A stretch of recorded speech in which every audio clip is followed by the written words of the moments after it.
I've had to take some time to calm down, and I'm still not fully calm. It was an amazing weekend. It's such a wonderful fairy tale story. Let's talk about the 2025 Delfi Rally Estonia, shall we? And we'll start off with that frankly amazing win. Oliver Solberg and Elliot Edmondson. They worked together back in 2022 at Hyundai, and since then they've been in Rally 2 machinery, nearly winning the title last year, but this year they're currently leading WRC2, and they've just won their first non-hybrid Rally 1 start. Their first start with a Toyota GR Yaris Rally 1. They only found out they were going to have this drive 2 weeks ago, and yet they win by 25 seconds over Oyt Tanak, 48.3 over Thierry Neuville, 55.6 over Carlo Rovanperä. As for the person who beat him to the WRC2 title last year, Sami Pairi, 2 minutes 55.6. Martin Sesks, who was the star last year in the Rally 1 machinery for his debuts, 3 minutes 36 off of the win. The other rookie in the Rally 1 class, Josh McAlean, 5 minutes 29.8. Oliver Solberg won 9 of the 20 stages this weekend, and did so in such a convincing fashion. It wasn't just the road order, and the road order did help him, yes, on the Friday, but then on the Saturday he managed to grow that advantage over Oyt Tanak, and on the Sunday managed to maintain it. It can't just be road order. It can't just be, some kind of thing here to do with luck. The young lad's got pace, and it's great that we're finally getting to see it, because it then means that we can talk a little bit about Hyundai and Hyundai's design philosophy, and get to a narrative that has stricken the Korean manufacturer, the Alzano-based squad, for the past decade since their return. Now, the narrative around Hyundai's driving characteristics is something that has gone on since the Korean squad returned to WRC in 2014. It was arguably at its height in the 2017 to 2021 generation, the final generation of the World Rally Car that we sometimes call WRC+. And I haven't heard it as much when it comes to the i20N Rally 1 Hybrid, or the i20N Rally 1 that we have now, but I think it is still the case. It is a very difficult machine to drive. It requires a certain kind of driving style that not every driver has. And when you look at who's won events with the cars, you can kind of see why. Thierry Neuville has been the winningest driver for Hyundai, and that is perhaps no surprise given that he has competed in every rally that Hyundai have been in since 2014. And yeah, the rumour for the longest time was it was built around Neuville's driving style. I mean, Sordo also won events. He won in 2019, for example, and 2020 with the 2 Sardinia wins, his second and third of his WRC career. And Sordo was one of those guys who could get it to work. For Sordo, is more specifically tarmac rallies and rough gravel rallies, but then that's also to do with his strengths as a driver. His strength is not, the fast-flowing gravel rallies. It's not Finland, for example. Oyt Tanak does have the fast-flowing gravel rallies as a particular strength. And yeah, we saw that because he won in Finland, and he's won in Estonia with the i20s before. And yes, he has won this season for Hyundai, but he is somebody who was able to win his championship with the Toyota design philosophy. One that Oliver Solberg has just won with. And it seems to be a lot easier to get up to speed with that Toyota design philosophy compared to the Hyundai one. The only other driver that I feel really got to know the Hyundai design philosophy, the Hyundai driving philosophy, was the late Craig Breen. When you look at his performances, I would say that he was possibly, and this is going to be a hot take, better than Danny Sordo was. I would say that he was the third best after Thierry Neuville and Oyt Tanak. And that's no mean feat.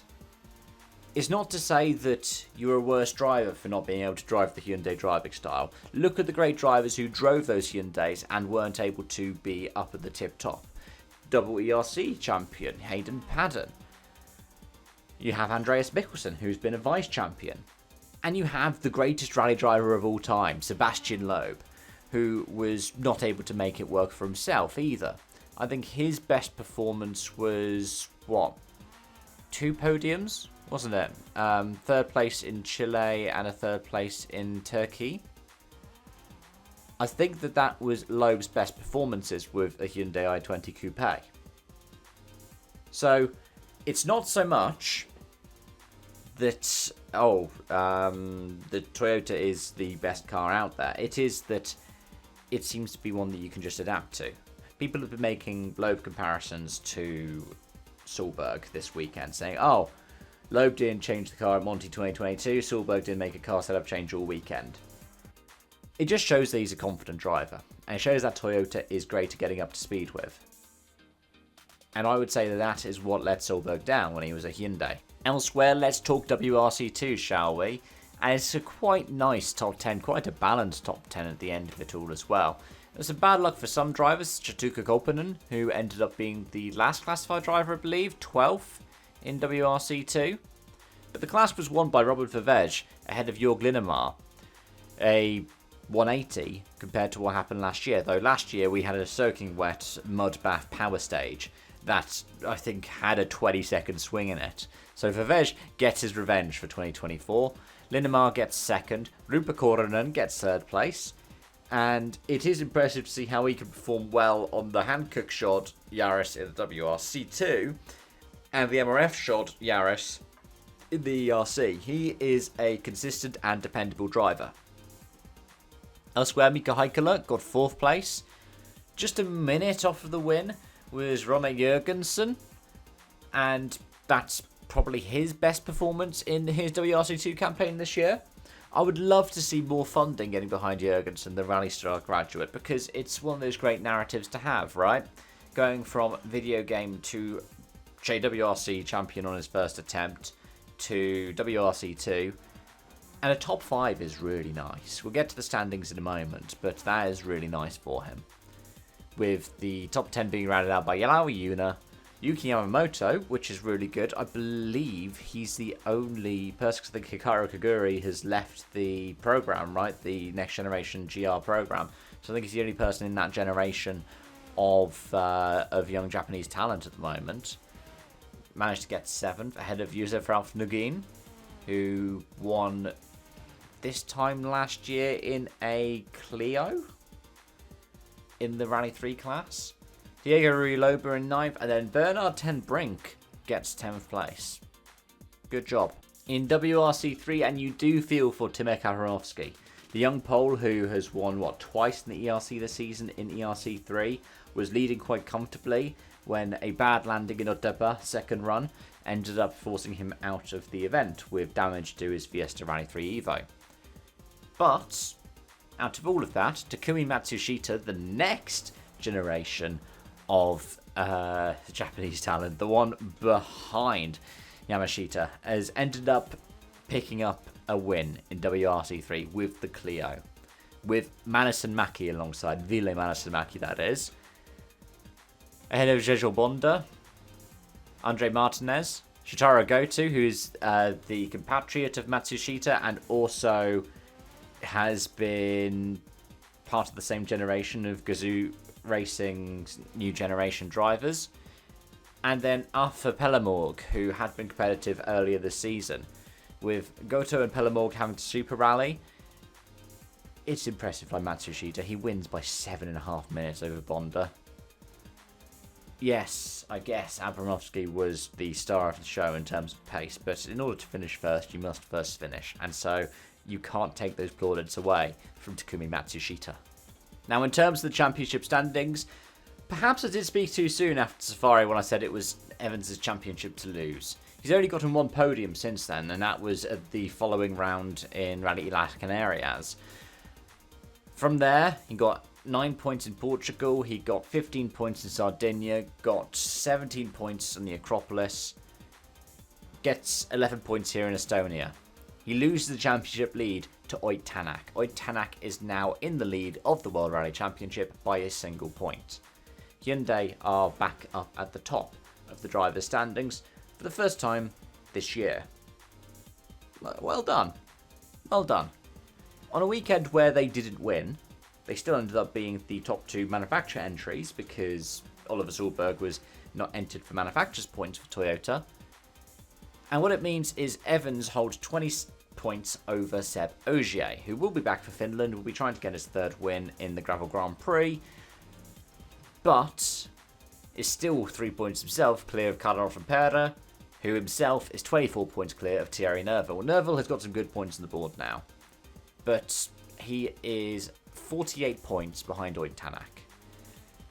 Now, at the same time, we do have, 6 rounds left in this season. It is possible for Neuville to claw back that deficit. In fact, Tanak clawed back a relatively similar deficit in the past 4 rallies. So in a 14-round season, it is possible. But when you look at the next 3 that we've got Finland, which doesn't play into Neuville's strengths. We've got the new event in Paraguay, which is supposed to be a bit more similar to something like Chile, or something like Australia in the past. Doesn't necessarily play particularly well to Neuville either. And then Chile as well, not been a particularly strong one, especially relative to Oyt Tanak. That final run of rallies that we have, that might be more Neuville's speed. But by that point, it'll be 3 rounds left. That gap probably has grown. It looks like he won't retain the number 1 this year. And actually, looks like Hyundai may try to do some team orders to help out Oyt Tanak. Because if we look at the manufacturer's standings now, it's what Hyundai might need. If they want to put 2 bids together, they can. But right now, they are still 52 points behind Toyota. Yes, they managed to pick up some good points over the course of this weekend because of the 0 points that Toyota get for Oliver Solberg. They get first and second in the manufacturer standings. They give it a bit like WEC when the 83 won Le Mans. It didn't mean anything for the manufacturer standings because they weren't a manufacturer team.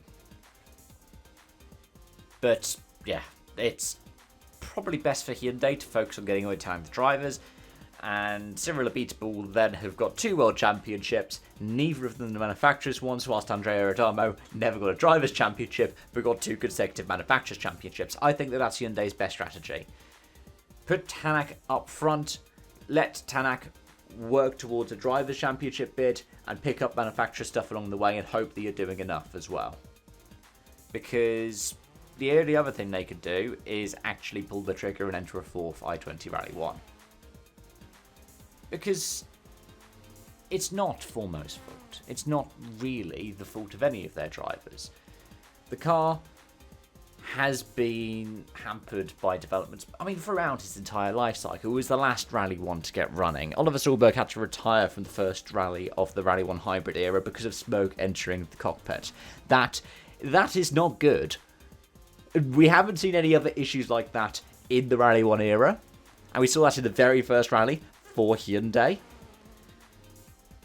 I mean, it has been such a drama for the Alzano-based squad. I mean, even this year, the updated 2025 car wasn't ready for Monte Carlo, which, okay, fine. But it was meant to have durability upgrades, and yet it wasn't able to do the Safari. They had to bring the 24 spec car to Safari, and they performed well in the Safari, but they should have been able to bring the 25 spec car there. Instead, it's taken... Granted, there were reliability issues for Oyt Tanak in Portugal and Sardinia. Not his fault, but adds into this bigger narrative about the car potentially being a problem. It took until the Acropolis to get their first win. We're now at round 8 of the season. 7 of the 8 rounds have been won by Toyota. 8 of the last 9 have been won by Toyota. So yeah, if Hyundai want to be able to get a double, it's going to need to step up quick. I think the best way to go about it is to focus on that championship bid for now. In the WRC2 standings, and everything stands as it did before. Oliver Solberg has done 4 rounds out of his required 7 for the season, and he has 3 wins and a 5th place. Johan Russell has done 5, to which he has 2 wins, a 2nd, a 3rd, and a 17th place. So with 1 round more, he's on 3 points less than Oliver Solberg. Gus Greensmith also didn't enter, nor did Roberto Dapra. So the top person who did enter for this event was Rupa Korinen, who is now on 44 points from 4 different events. It's a good points haul that he's got, a 2nd place in Sweden, a 4th in Portugal, and a 3rd here in Estonia.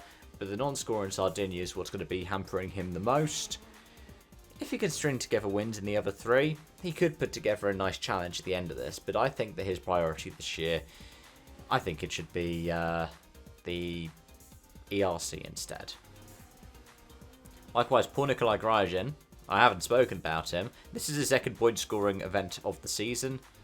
He got a 3rd place in his first appearance in Elacan area, and this time around it was a retirement. Not even, a super rally. It had to be a straight up retirement. Whereas in WRC 3, Taylor Gill still leads the way from Matteo Fontana. Neither of them made an appearance. Takumi Matsushita makes some gains, having got the win here. He is now with 4 events done in the season, up to 3rd in the standings. Pellemorg, who also has 4 events done in the season, is on 52 points, 5 points behind Matsushita. Whilst Karim Kazaz retired from this event and is on 49 with 5 events. And Ali Turkan is on 42 points from 3 events. So it is still going the way of the JWRC points leader, but Matsushita is making a pretty strong impression as well. Anyways, folks, those are my thoughts, those are my feelings, those are my observations. Thanks for watching and joining. Let me know any thoughts you've had in the comment section down below. And sorry that I've gotten this out so late. I was hoping to get this out close to about 4 o'clock. Once the finishing ceremony was going on and all of the finishers had got to the end of the final stage. But life finds a way. Until next time, it's bye for now.